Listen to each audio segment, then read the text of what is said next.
Pronto, então aparentemente agora sim estamos online, estamos agora ao vivo, né? Falando sobre a palavra do Senhor, né? Sobre Cristo e sobre as verdades que Ele deixou para nós. Ele não nos deixou sem guia, sem orientação. Ele está sempre... Ele deixou a gente... Ele não deixou a gente despreocupado, desgarrado, não. Ele está bem próximo de nós e está preocupado conosco hoje mesmo. E desde sempre Ele nos deixou registrado a Escritura, sim. A Bíblia é a palavra de Deus. Então, muitos que se dizem cristãos não reconhecem isso. Uma coisa fundamental, né? Uma coisa fundamental, não reconhecer que a Bíblia é a palavra de Deus faz você ser guiado por qualquer coisa. Se a Bíblia não é a palavra de Deus, ou só contém a palavra de Deus, você crê em quê exatamente, né? Mas, graças a Deus que estamos aqui para falar disso, para falar da palavra. Espero que possamos entender um pouquinho mais sobre alguns assuntos, né, iniciais da salvação. E aí eu acho muito interessante a leitura desse livro, né, que é a Cartas ao Novo Convertido, né, que é a junção de algumas cartas, né, do Edward Dennett, que também é o autor desse livro aqui, que é A Minha Decisão, né, desse autor. Ele era um pastor e ele entendeu que Deus tem um nome. E Deus, o nome que Ele dá para que nós tenhamos a nossa reunião é a autoridade de Cristo, não é a autoridade de homens. Não é? Por mais que Cristo tenha delegado a sua autoridade a determinadas circunstâncias, né? Mas jamais que o homem poderá ser o líder na frente de uma reunião. E muitos versículos importantes a gente vai precisar ver. Seria muito bom, né, que tivesse esse alcance, né, de pessoas conseguirem ver esses versículos. Mas Deus é quem sabe, né? Às vezes é melhor a pessoa até ficar sem saber, porque tem gente que quando conhece a verdade, menino, chega, não suporta, né? Não suporta. Mas deixemos isso com Deus, né? A gente vai fazendo a nossa parte. Essa passagem aqui, essa parte aqui do início do livro, né? Que é Paz com Deus, tem o título de Paz com Deus, é justamente o primeiro passo. Na verdade, o primeiro passo é você crer. E quando você crê, não necessariamente você vai sentir paz. Não é sentir, é saber, certo? Então, nós estamos falando aqui de sentimentos, porque sentimentos está no nível da alma, certo? Você tem o corpo, a alma e o espírito. O corpo é o que a gente tem aqui, né? O animal também tem. O animal também tem alma. E alma é o quê? Sentimentos. O animal tem sentimentos. Mas o que Deus está primeiramente preocupado é com o seu espírito. Deus vai dizer que estamos mortos em delitos e pecados, ou seja, nosso espírito está corrompido, também nossa alma está corrompida, tudo está corrompido. Por causa que desde o princípio, assim, desde da base, que é o espírito, já foi tudo corrompido. Quando Deus disse a Adão e Eva, se vocês comerem desse fruto, vocês vão morrer. Ué, mas eles não caíram mortos logo depois de comer a maçã, ó, o termo que se utiliza, né? Mas o fruto, não, eles não morreram no corpo, mas o espírito deles realmente não estava mais ali, não estava mais do mesmo jeito com que Deus tinha deixado de... Então, espiritualmente, né, vamos dizer assim, eles morreram. Para Deus, aquilo ali é morte, certo? Então, é isso que a gente vê em Efésios, né, 2. Efésios 2 diz: E vos vivificou, estando vós mortos em ofensas e pecados. Ué, mas eu não me sinto morto. Quem disse que Quem disse que isso tem alguma coisa a ver com o que você sente? Não tem nada a ver com o que você sente. É uma afirmação de Deus. Vocês estavam mortos. Quer dizer, se você é crente no Senhor Jesus, você agora está vivo, certo? Mas é interessante.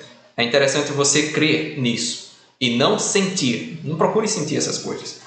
Assim como você sabe pela fé que você estava morto quando você não cria no Senhor Jesus Cristo, agora você deve saber que se você crer, você já está vivo.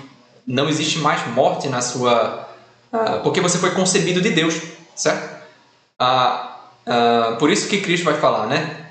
Aqui em João: na verdade te digo que aquele que não nascer de novo não pode ver o reino de Deus. E ele repete, né?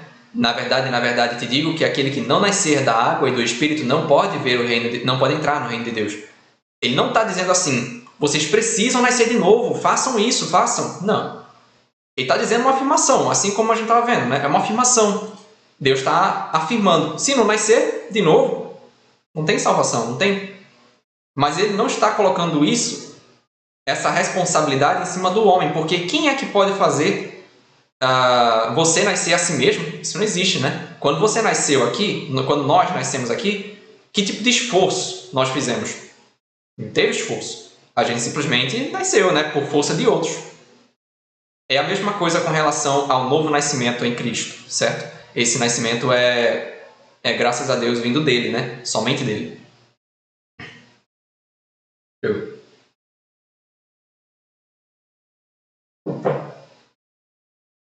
Pois bem, então a consequência de se conhecer a graça de Deus, de novo, é paz. Graças a Deus é paz que nós devemos ter. Deixa eu ver aqui, né? Um versículo que fala sobre isso.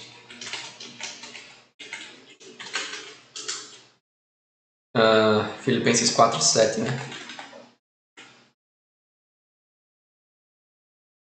E a paz de Deus, que excede todo o entendimento, guardará os vossos corações e os vossos pensamentos em Cristo Jesus. Mas como é que eu vou ter essa paz? Todo mundo é uma coisa complexa, uma coisa difícil de se lidar. Como é que eu vou ter paz dessa forma, né? Aí... Poxa, tem muitos versículos que vão te dar essa paz, né? Mas é uma paz que não depende dos seus sentimentos. Lembre-se disso, né? Eu estava falando isso. Não é uma paz que vai depender do quanto você se sente bem. É uma paz que depende simplesmente de saber que você está seguro. Quando você crê no Senhor Jesus Cristo, não tem mais o que temer, né? Fala lá em João, eu estava procurando outro versículo, mas fala esse aqui também. No amor não há temor, antes o perfeito amor lança fora o temor, porque o temor tem consigo a pena, e quem teme não está perfeito em amor. Olha só, não é perfeito em amor, né? Porque Deus não nos deu espírito de temor. O temor aqui que a gente fala, né? Esse temor aqui é de terror, tá? É uma tradução que, quando eu fui pesquisar, faz muito mais sentido, né? Que você entenda isso aqui. É terror. Porque temor você deve ter o respeito, né? O respeito a Deus. Mas você ter terror de se encontrar com Deus, aquela coisa de que se você disser, e se você morrer agora, para onde você vai? A pessoa diz, não, Deus me livre, né? Morrer agora. Por que você está com medo de morrer? Tem o quê? Está devendo a Deus? Mas justamente, o incrédulo, ele está devendo a Deus, né? Só que Deus, ele não está procurando você para te castigar, para puxar, para... Qual é o nome? Para cobrar isso de você. Pelo contrário, ele está procurando você para salvar, né? Uma salvação. Então, vamos ver, né? Alguns versículos que vêm à mente assim. Esse foi o versículo chave para trazer salvação ao meu coração, né? Na verdade, vos digo que quem ouve a minha palavra e crê naquele que me enviou tem a vida eterna e não entrará em condenação, mas passou da morte para a vida. Tem outras versões que vão dizer não entrará em juízo. Eu não estou aqui com todas as versões. Ele não entra em juízo. Por quê? Lá em Hebreus 9, acho que é 27, né? E assim como aos homens está ordenado morrerem uma vez só, não tem reencarnação, vindo depois disso o juízo. E aí? Como é que a gente vai se safar desse problema? Como é que vai dar jeito nisso? Porque você morreu, você vai ser julgado. E o julgamento de Deus é perfeito. Qual é a métrica que Deus tem para a salvação e para o juízo? Cristo. Você é tão bom quanto Cristo? Não? Então seu destino é o inferno. E agora, hein? Porque Tiago vai dizer: pois todo aquele que guarda toda a lei, mas tropeça em um só ponto, se torna culpado de todos. Você quer guardar e fazer o bem para ser salvo? É justamente pessoas assim que vão para o inferno. Tristemente, né? Mas Deus não vai fazer injustiça não, hein? Todos nós somos merecedores do inferno. Então vamos voltar lá para o versículo que promete uma coisa magistral, uma coisa linda, né? Aquela coisa que até pessoas que querem, com boa intenção, tentar explicar o evangelho, erram, né? Elas erram porque elas têm um vídeo aí, né, muito famoso, né, de pessoas que, quando Cristo chega e pisa na balança de Deus para botar justiça no seu prontuário, não existe isso. Isso está errado, né? Não são as justiças de Cristo que são imputadas a nós que nos garante a salvação. Não. É o sangue na cruz vertido. Não é? As 3 horas de trevas que ele passou ali, essas sim nos garantem. Aquele sofrimento, sim. Mas não é como se... É porque nós não somos salvos por lei. Qualquer que seja ela. Mesmo a lei que Cristo cumpriu. Cristo satisfez a lei. A lei descansou e descansará somente em Cristo. Nós não temos essa justiça para cumprir. Graças a Deus, né? Porque se fosse a justiça, ela evidencia o nosso pecado, né? Mas olha aqui a promessa de novo. Quem ouve, né? E crê, o quê? Qual é a consequência de você ouvir a palavra de Deus e depois crer? Você tem a vida eterna, você não terá a vida eterna. É agora. Então, um erro muito grande é a pessoa ser cristã e ficar esperando o dia em que terá certeza de sua salvação. Ou ficar duvidando dessa sua salvação por causa que, bem, eu não estou me sentindo bem, né? Eu pequei, e agora? E agora que você está duvidando do trabalho de Cristo, será que ele não foi capaz o suficiente de prever que você iria pecar? Ele sabe que você iria pecar. Mas quando você crê, você tem que entender que o quê? Que a fé é um dom de Deus. Olha aqui, ó. Porque pela graça sois salvos mediante a fé. E isso não vem de vós, é dom de Deus. Olha aqui, dom de Deus. E aqui é muito interessante como a palavra de Deus ela se conecta de forma perfeita. Eu só... Isso. Aí, a palavra de Deus ela se conecta perfeitamente. Aí a gente vamos ver aqui, né, em Romanos, que vai complementar esse assunto aqui. Pela graça sois salvos mediante a fé. Isso não vem de vós, não é algo que você conquista, é dom de Deus. Não vem das suas obras, da sua penitência, não vem. Para que ninguém se glorie. E lá em Romanos, lá em Romanos...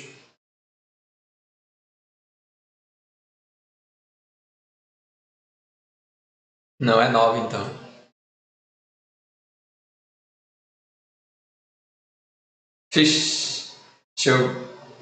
Eu vou achar aqui, mas justamente o versículo diz, né? Porque os dons e as vocações de Deus são irrevogáveis. Certo? Aqui é o versículo 29 do 11. Porque os dons e a vocação de Deus são irrevogáveis. Olha só isso aqui. Lembra lá? Vamos voltar. Efésios 2, né? Que ele vai dizer que a salvação é um dom de Deus. E lá ele diz o quê? A salvação é um dom irrevogável. Olha só que genial. É justamente, claro que você poderia entender isso por um versículo. É você ter fé. Você crê no Senhor Jesus Cristo, está salvo. Quanto? Ele simplesmente diz que está salvo, assim como ele diz lá em João 3,16 que Deus amou o mundo de tal maneira. Quer dizer, de uma maneira que você não descreve. Você está salvo. Salvo quanto? Quando Deus diz isso, ele está dizendo de uma forma absoluta. Você está salvo. Do presente, do passado e do futuro.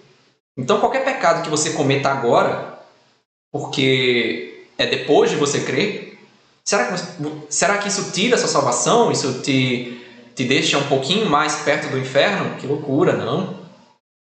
Porque Cristo veio para salvar o quê? Pecadores.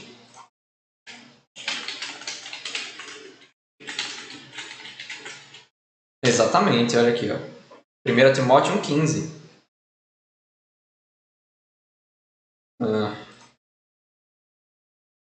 Fiel é a palavra e digna de toda aceitação. Esse versículo é interessante, né? Você tem que aceitar a palavra. Que Cristo Jesus veio ao mundo para salvar os pecadores, dos quais eu sou o principal. Será que você pode dizer isso? Que você é o principal dos pecadores? Você se conhece melhor do que qualquer um, não é? Claro, melhor do que Deus não, mas você se conhece muito bem. Você deveria dizer que você é o pior dos pecadores, porque sabemos o que há na natureza humana. Não há bondade. Não há bondade em nós. Se você se conhece bem de verdade, você deveria reconhecer, assim como o apóstolo Paulo, que você é o principal dos pecadores.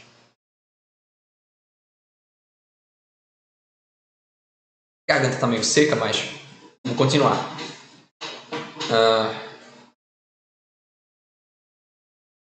Bem, aí ele começa falando sobre isso. Esse é o primeiro assunto do livro, né? E, bem, ele fala um bocado de coisa, né? Eu deveria até ter dividido melhor os assuntos, até que eu fiz isso, né? Porque eu faço sempre leitura, né? Do que eu estou fazendo, vou copiando algumas partes do que eu achei interessante, né? Por exemplo, se Deus é por nós, quem será contra nós? Olha só, esse versículo e complementa lá em Romanos 8, né? 31 a 39, né? Mas o versículo final é mais interessante, né? Que vai complementar com aquela chave de ouro, né? Terminar. Se Deus é por nós, quem será contra nós? Nada, nada nos poderá separar do amor de Deus que está em Cristo Jesus, o nosso Senhor. A gente pode ir em Romanos 8, final. Eu não tô na live do Márcio, nem do Batista, nem do pessoal que quando o pessoal precisa, né, outro lê. Mas eu vou ler. Porque eu estou bem certo de que nem a morte, nem a vida, nem os anjos, nem os principados, nem as coisas do presente, nem do porvir, nem do presente, nem do porvir. Não tem medo nem do presente, nem no que tem para frente, né? Nem no que você pode fazer. Você não deveria ter medo de você nesse sentido, né? Quem é mais forte, você ou Cristo? Cristo, quando você crê nele, né? Isso é uma obra dele em você e ele determinou-se a salvar você. Quem é que vai vencer essa briga? Porque é verdadeiramente isso, né? Parece que quando certo momento, né, quando nós olhamos para nós mesmos, parece que nós somos o nosso inimigo, né? Nós estamos atrapalhando o trabalho que Cristo tem para nos salvar. E é isso mesmo. Nós não temos bondade, não. Mas temos uma nova natureza que Deus nos deu. Essa má natureza antiga, ela atrapalha essa nova. Quem pode cuidar dessa nova natureza? Nós mesmos? A própria nova natureza cuida de si mesma? Não. Ela é dependente do Senhor. Não é? Continuando. Nem altura, nem profundidade, nem qualquer outra criatura, isso inclui você, poderá separar-nos do amor de Deus que está em Cristo Jesus, nosso Senhor. Nada poderá. Olha só, ele insiste, viu? Ele traz aqui vários exemplos que, para qualquer outra coisa, eu diria, nossa, para que essa redundância, né? Falar tanta, né? Vá logo ao ponto, mas precisa, hoje em dia, o tanto de dúvida. Precisou ser tão enfático assim? Precisa ser tão enfático assim, porque o nosso coração é muito complicado, a gente não tem essa certeza, né? De nós mesmos, não. Mas ore, porque justamente não adianta de nada você ler a palavra de Deus. A palavra de Deus é especial, a palavra de Deus é maravilhosa. Mas de que adianta isso se você não tem relacionamento com Ele? Um incrédulo lê a palavra de Deus, ou pelo menos ouve ela, né? Tem incrédulos que leem a Bíblia mais que muitos cristãos, né? Mas não chega a lugar nenhum. Por quê? Porque não tem intimidade com o autor dessa obra. Bem, com certeza, né? Assunto não falta para trazer os versículos e colocá-los no seu devido lugar. Isso daqui não vai acabar nunca, com certeza. Então, mas isso daqui, ó, é só o início de uma jornada aqui nesse deserto com o Senhor. Tem pessoas, né, que depois de salvas, elas vão parar no meio do caminho, elas não vão dar o próximo passo. Qual é o próximo passo? Perguntar ao Senhor, o que é que eu devo fazer agora? É tão simples, né? Mas parece que Deus está lá e você está aqui, Ele te abandonou e meio que você está salvo, mas um dia Ele vai vir te salvar ou eu vou para Ele, né? Não é assim, minha gente. Porque justamente quando você se rende a sistemas humanos, você está dizendo isso para Deus. Deus, tu me deixasse aqui, então estou fazendo o que eu bem entender, né? Isso parece o povo. Eu não sei qual versículo, né? Porque agora lá no Antigo Testamento eu não tenho muita familiaridade, assim, eu fico pegando sempre esses versículos. Podia pesquisar, né? Mas é aquele versículo, né? Onde o pessoal do povo de Israel, quando Moisés foi pegar os mandamentos, né? De Deus, eles não esperaram. Eles não esperaram. Eles fizeram sua própria vontade. E começaram a fazer o que bem pensavam que era melhor, né? Um bezerro de ouro, qualquer que seja a coisa. Vamos dar uma olhada aqui. E aqui, ó. Bom é o Senhor para os que esperam por Ele. Olha só, você espera pelo Senhor Jesus, então confie nele, não em sistemas humanos. Para a alma que o busca, bom é aguardar a salvação do Senhor, e isso em silêncio. Assente-se solitário e fique em silêncio, porquanto esse jugo Deus pôs sobre ele. Olha só, hoje em dia o ser humano ele quer falar de toda forma, né? Ele quer justamente, se não for falar da parte de Deus, ou se você não tem certeza do que você está fazendo, é melhor você ficar quieto.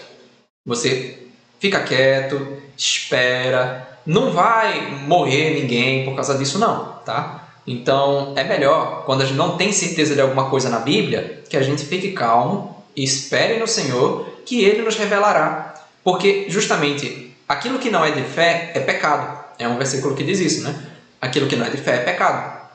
E graças a Deus que temos a palavra dele para que a gente descanse nela e possa se deleitar nela, literalmente, para poder abrir nossa boca com a certeza de que o que estamos falando é a verdade.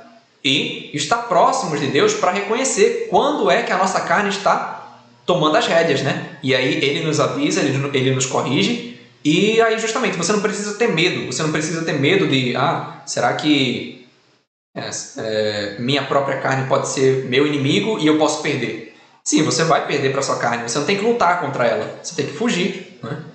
Você tem que lutar contra as hostes espirituais da maldade em oração. Não é? Você deve andar em espírito e você não cumprirá as concupiscências da carne. E essa é a forma, né? Não adianta você lutar, não adianta você fazer boas obras. Não adianta. Você vai fazer boas obras para quê? Deus vai ficar mais feliz com isso? Não. Você tem que recorrer à graça de Deus, dizer nada posso fazer e descansar nele. E aí, consequência disso, juízo, morte, não, Deus... Não, pelo contrário, nosso Deus é um Deus de misericórdia, de amor e de graça. Não é? Graças a Deus por isso.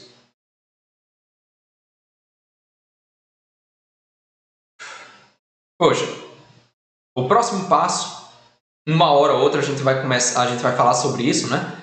Mas o próximo passo é justamente esse, onde você pergunta ao Senhor, certo? Onde você encontra a Ele. Não é um grupo de cristãos, não é isso, é uma obra de Deus. Se você não reconhecer uma obra de Deus nos irmãos, aí os irmãos podem estar fazendo com o melhor das intenções, com um coração sincero, mas não adianta você... Paulo tinha muita sinceridade quando matava os cristãos. Olha que tristeza, né? Sinceridade, boa consciência. Um incrédulo pode conseguir isso por cauterizar sua consciência. Olha só. Então, o seu sentimento para você mesmo, o quanto que você sente-se bem, isso não garante nada, tá? Não garante nada. É melhor você descansar nas promessas de Deus. Eu até pensei em utilizar esse artifício aqui, né? Acho que... Se eu ativar isso aqui... Porque ele leria para mim.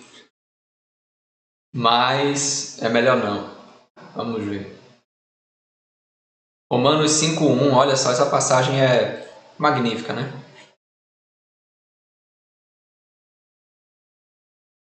Interessante pensar nisso também, né? Que existe um momento para cada coisa no nosso progresso de vida cristã.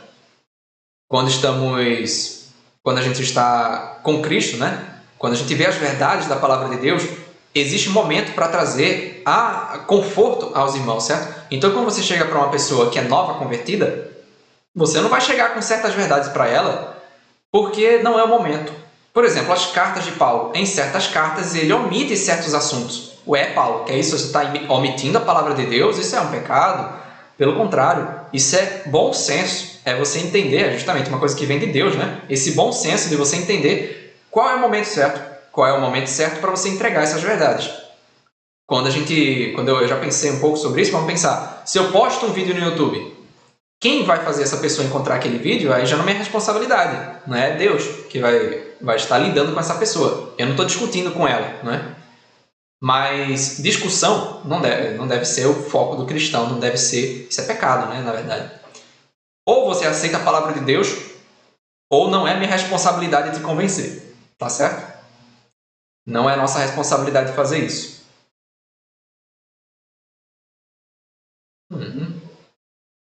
Vamos ver o comentário do autor, né? Leia comigo Romanos 5:1. Ali vemos que, sendo, pois, justificados pela fé, temos paz com Deus por nosso Senhor Jesus Cristo. E aí o autor vai falar, né? E se examinarmos a ligação dessa passagem com o contexto dela, aprenderemos de uma vez por todas qual é a origem da paz que ela se refere. Esse é o contexto. Depois de haver explicado a maneira pela qual Abraão foi justificado diante de Deus, o apóstolo Paulo continua: ora, não só por causa dele está escrito que ele fosse tomado em conta, mas também por nós. A quem será tomado em conta? Os que cremos naquele que dos mortos ressuscitou a Jesus Cristo, nosso Senhor, o qual, por nossos pecados, foi entregue e ressuscitou para a nossa justificação. Sendo, pois, justificados pela fé, temos paz com Deus por nosso Senhor Jesus Cristo.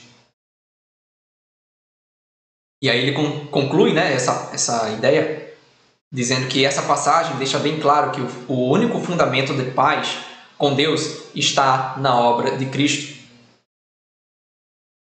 Então, a obra de Cristo, como qualquer cristão deveria ter como foco, e não as suas obras, e não a sua capacidade, e nem seus sentimentos, deveria ser a nossa paz, o nosso conforto diário, certo? Então, essa é a mensagem mais inicial, né? Aquele início de tudo, né? Quando vamos compreendendo a graça de Deus. Mas não pare aí. Não pare aí. Não pare nesse início. Por que faria isso, né? Por que você, tendo conhecido o Salvador, você não iria procurar na Bíblia, procurar Ele como adorá-lo nessa terra, recebendo o maná dele diário? Porque individualmente, graças a Deus, todo cristão tem o direito, tem o poder e tem o privilégio de ter a Cristo como seu companheiro diário, como seu conforto, e isso não depende de outro, né? Depende somente dele e de você, né? Porém, com relação ao testemunho coletivo, a congregar conjuntamente e ter essa alegria, que é uma coisa que Deus se preocupa com isso, não é? Aí, justamente, com relação a isso, você vai ter que ter diligência, você vai ter que comprar a verdade e não vai vendê-la. Você não pode vender essa verdade. Se você fizer isso, bem, não tem risco depois da salvação, mas você vai estar perdendo um privilégio, viu? É um privilégio fazer isso. Procurar diligentemente a forma de Deus nos guiar, não é? Então, deixa eu pesquisar aqui um versículo que é... Eu já deveria ter decorado esse versículo aqui, tantas vezes que eu já vi.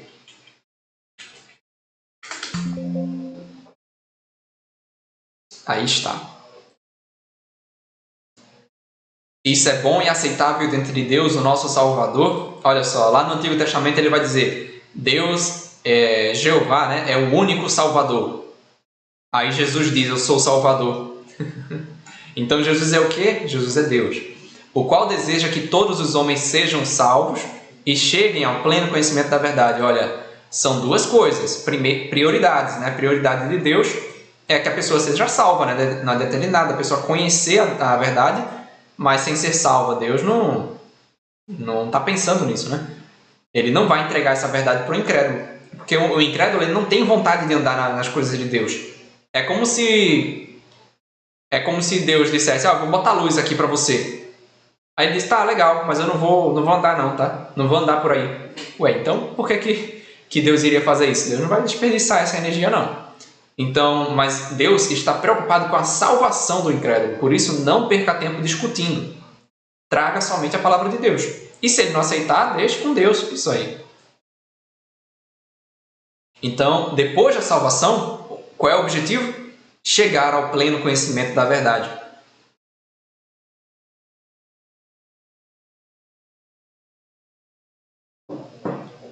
E essa verdade está onde? Na palavra de Deus, não é mesmo? Pois bem, essa foi a live de hoje, né? Eu espero que tenha possibilidade de fazer isso pelo menos no final de semana, para para ter um contato, né? Se um dia isso começar a crescer de alguma forma, né? Porque realmente é um privilégio ter esse contato, né? Eu já evangelizo, né, e tal, e trazer isso é um privilégio justamente, é uma continuidade da sua salvação. Será que você é salvo e depois simplesmente continua vivendo a sua vida como se nada tivesse acontecido? Poxa, não, né? O pior é que isso pode acontecer. Lembre-se, você é seu pior inimigo e você vai querer fazer isso. Você vai querer, qual é o nome? Nós temos isso na nossa natureza. Negligenciar as coisas de Deus, não dá tanta importância, ou simplesmente fazer pouco caso, né? Vamos lá, tudo bem, eu entendo as verdades, mas eu não preciso de tudo isso, né? De agir. Não, você precisa agir. Mas por quê? Porque você não vai encontrar satisfação de outra forma. Tá? Agora que você é salvo, a pessoa que é salva pela salvação, pelo nome de Cristo e tudo mais, ela não vai encontrar satisfação em nada que não seja a palavra. Até mesmo as coisas que se parecem com a palavra não satisfazem um verdadeiro cristão, graças a Deus, por causa disso.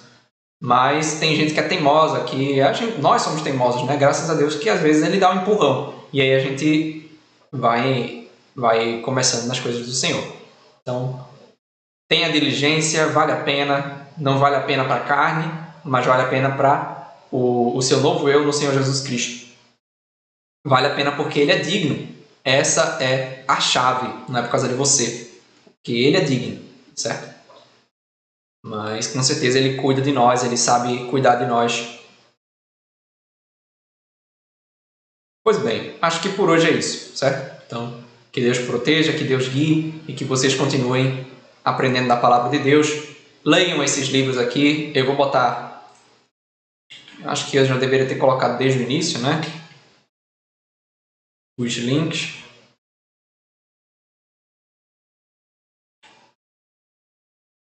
São links para justamente falar sobre... Para vocês lerem esses livros que são justamente falando sobre a graça de Deus. Principalmente esse primeiro, né? Que é sobre o início da vida cristã. Ter paz com Deus. Não é justamente isso que a gente está procurando nessa vida? Quero felicidade. O ser humano busca isso com veemência, né? O ser humano está procurando isso. Será que você vai descansar na palavra de Deus? Ou será que você ainda resiste a isso? Então, descanse nas promessas de Cristo, né? Vamos... porque realmente vai pegando o gancho, né? Eu vou sempre trazendo isso aí, né? Vai ser capítulo 10, versículo 28 e 29. E Cristo diz: eu lhes dou a vida eterna e jamais perecerão, e ninguém as arrebatará da mão do meu Pai, da minha mão, né? Aquilo que o meu Pai me deu é maior do que tudo, e da mão do meu Pai ninguém pode arrebatar. Você pode fazer isso? Eu, Satanás? Quem? Ninguém. Se você crê no Senhor Jesus, graças a Deus você está seguro. Você está seguro até de você mesmo. As minhas ovelhas ouvem a minha voz, eu as conheço e elas me seguem. Esse é outro versículo utilizado para dizer que você pode perder a salvação, ou que você é aquele que faz o caminho para a salvação, né? Porque as minhas ovelhas ouvem a minha voz, Cristo diz, e eu as conheço e elas me seguem.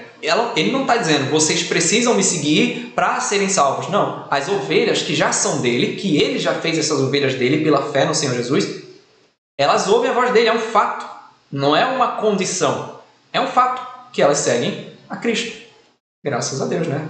Mas que elas ouvem a voz, é a natureza dessas ovelhas, né? Claro que nós não temos somente em nós a natureza de submissão a Deus. Também temos a natureza de rebeldia, ainda temos ela em nós. Então, não se surpreenda quando você encontrar em si mesmo aquela natureza maligna ainda lá, pronta para dar o bote, certo?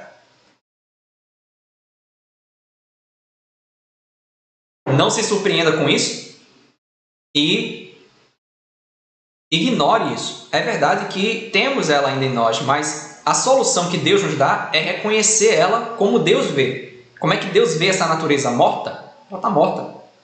Não dê valor a ela, não dê atenção a ela. Ore, peça perdão, né? Confesse seus pecados, mas deixe isso com Deus, certo? Então, Graças a Deus por isso, graças a Deus pela nossa paz e que vocês continuem vivendo essa paz, vivendo no Senhor Jesus Cristo, para a glória de Deus. Isso aí. Tchau, tchau.